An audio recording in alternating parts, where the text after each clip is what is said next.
বাংলাদেশে এসে পাকিস্তান দলের এমন দুর্দশা সাবেকরা মানতেই পারছেন না। তরুণদের আত্মবিশ্বাস এখন তলানিতে, বলছেন রমিজ রাজা। অন্যদিকে আহমেদ শেহজাদরা প্রথম ওয়ানডেতে হারের পর সামাজিক যোগাযোগ মাধ্যমে ফুটে উঠেছে হতাশা। ব্যর্থ টি-20 বিশ্বকাপ শেষে পাক বাহিনী এসেছে বাংলাদেশের মাটিতে। আশা নিয়ে মাঠে নেমে প্রথম ম্যাচে মাত্র 114 রানে অল আউট হয়ে আলোচনার কেন্দ্রবিন্দুতে, তাও 30 ওভার 4 বলের মধ্যেই। এমন ভেঙে পড়া ব্যাটিংয়ের পর পাকিস্তান ক্রিকেটে শুরু হয়েছে তীব্র সমালোচনা। সেই আলোচনা আর হতাশার স্রোতে কণ্ঠ মিলিয়েছেন সাবেক ওপেনার আহমেদ শেহজাদ। সামাজিক যোগাযোগ মাধ্যম এক্সে সরাসরি লিখেছেন, বাংলাদেশ কি করতে পারে সে বিষয়ে আমি আগেই সতর্ক করেছিলাম।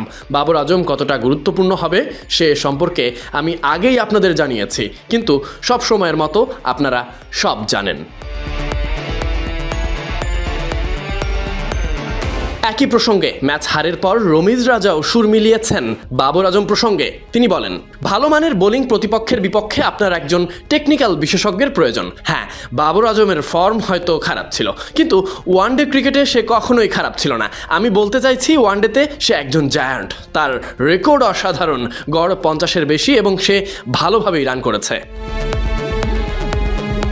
তিনি আরও বলেন, পাকিস্তানের অভিজ্ঞতার প্রয়োজন। যখন আপনি তরুণদের কথা বলেন তখন আপনাকে ঘুরে দাঁড়ানোর মতো পজিশনটিও নিশ্চিত করা প্রয়োজন। বাবর আজম আপনাকে সেই নিশ্চিত করা পজিশনটি দেয়।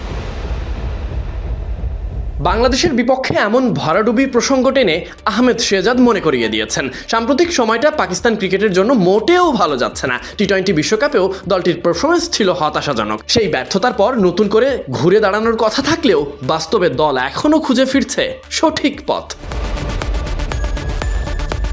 নিজের পোস্টে তিনি লিখেছেন, বিশ্বকাপে বাজে সময় কাটানোর পর পাকিস্তানের একটা টপ নচ দল গঠনের প্রয়োজন ছিল।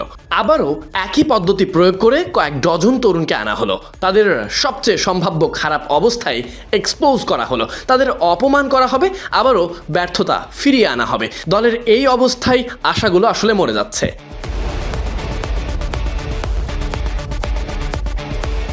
শেহজাদ রমিজদের মতে, পরিকল্পনা ও স্থিরতা ছাড়া নতুন মুখ এনে সমস্যার সমাধান করা যাবে না, বরং তাতে তরুণ ক্রিকেটাররাই সবচেয়ে বেশি চাপে পড়ে এবং এমন পরিস্থিতিতে নিজেরাই নিজেদের আত্মবিশ্বাস ভাঙে। দলের ভেতরের অস্থিরতা তখন আরও বাড়ে।